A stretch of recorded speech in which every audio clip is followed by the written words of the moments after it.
A Twitter thread came across my screen the other day. It was a thread that was written by RAC, who is an electronic artist. He was recently mentioned by Rolling Stone as one of the top people who are, changing the landscape of music.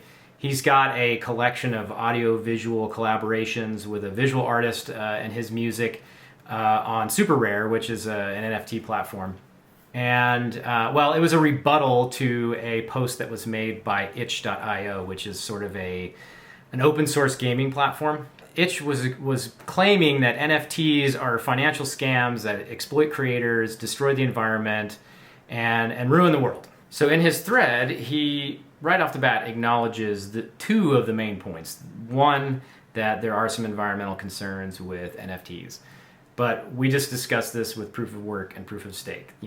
Ethereum is the home of 95% of all NFT traffic, and that is changing. There are platforms that are using proof of stake already that are starting to grow their user base for NFTs.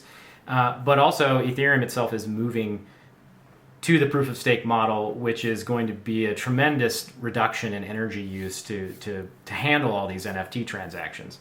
I would argue that they're doing more to reduce their environmental impact than most traditional corporations are.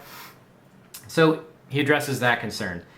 He also acknowledges that there are a ton of scams out there. This is a new technology and people are going to try to exploit it. But just like when email came around, you need to be a skeptic. You need to do research. You need to make sure that you're not allowing yourself to be taken advantage of. I don't think that you can say because there are scams in NFTs that NFTs are bad. And that's pretty much where he goes with that argument. And then he gets down to the real heart of this, and that is, how is this model serving creators better than the old model? So he explicitly mentions that a lot of people seem to miss the entire point of NFTs is to make content free while making ownership scarce.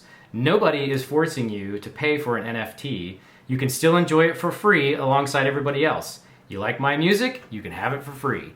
And this is a really important point because all of this content, all of these NFTs, they're stored on the blockchain. They're open to anyone to look at. Most of the content is not actually stored on the blockchain itself. It's a link to the content, which is stored in an open database. So you can go and watch the video or listen to the music for free. It's there. And because it's on the blockchain, as long as the database exists, the content will exist.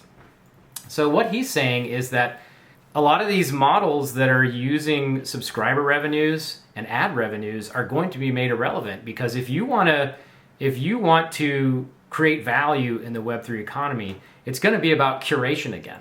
It's going to be about going out and finding new artists and bringing them into one place so that people can discover them and enjoy them. So if you want to start building your Web3 brand, it's, finding sources of content and bringing it to other people is probably going to be one of the most valuable services that anyone can do.